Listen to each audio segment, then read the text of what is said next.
Psychologists uncovered something unsettling, and most people never notice it happening to them. When someone stops expecting love, the brain does not become calm, wise, or emotionally independent. It quietly changes strategy.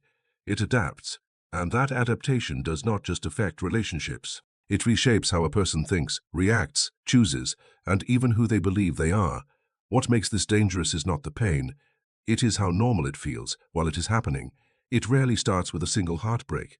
It starts with repetition. One disappointment does not rewire the brain. Several do. Over time, the mind learns a pattern. Hope leads to pain. Expectation leads to loss. So the brain does what it is designed to do. It reduces exposure. It lowers expectations, not consciously, automatically. You stop getting excited when someone shows interest. You stop imagining futures. You stop leaning forward emotionally. You tell yourself you are being realistic, mature, grounded.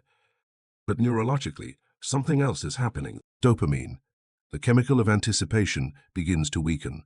The circuits that once lit up at the possibility of connection start going quiet. The brain teaches itself a new rule: do not reach, do not hope, do not invest. This is not strength. It is self-protection. And protection always comes with a cost. Once expectations fall, the brain moves into a deeper phase. Emotional numbing. Strong emotions require energy. Vulnerability costs resources. Risk creates instability, so the brain lowers the volume. Good moments feel flatter. Bad moments feel distant. You still function. You still joke. You still show up. But nothing really lands the way it used to. Compliments slide off. Affection feels unnecessary. You do not feel sad all the time. You feel neutral, and neutrality feels safe. This is not apathy. It is neurological dampening. The limbic system is reducing emotional range to prevent future disappointment. The problem is that the brain does not know how to numb only pain. It numbs everything. As this numbing settles in, perception begins to shift. When love feels unreliable, the brain becomes vigilant. Not dramatic, quietly alert. You start reading meaning into silence. A delayed reply feels intentional. A neutral tone feels cold. The brain stops asking, "Is this good?" and starts asking, "Where is the threat?" The amygdala becomes more active. Threat detection sharpens. This is when people say, "I just have strong intuition," but it is not intuition, it is conditioned fear. The brain learned that connection leads to pain, so it scans constantly for signs of danger. And if this continues long enough, something far more personal begins to change. The brain does not just process experiences, it organizes identity around them.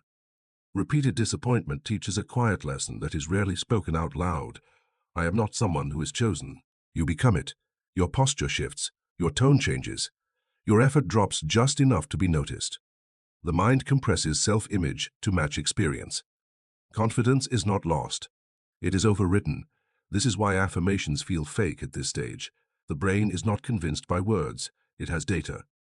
And once identity narrows, desire becomes dangerous. When the brain concludes that love is unavailable, wanting becomes unsafe. So desire is reduced to match reality.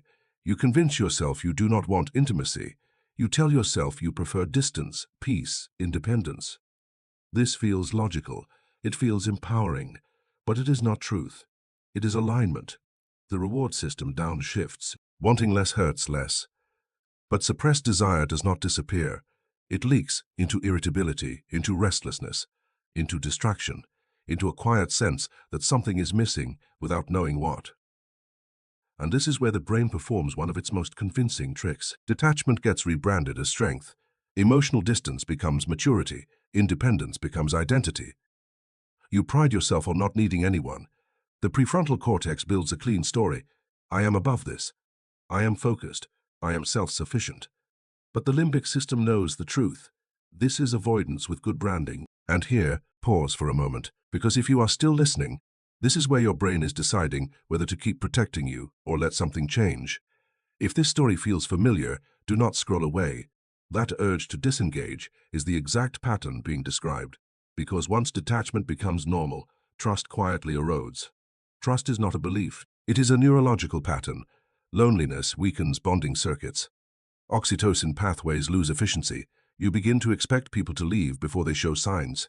So you invest less early. You hold back. You wait for proof. This is not pessimism.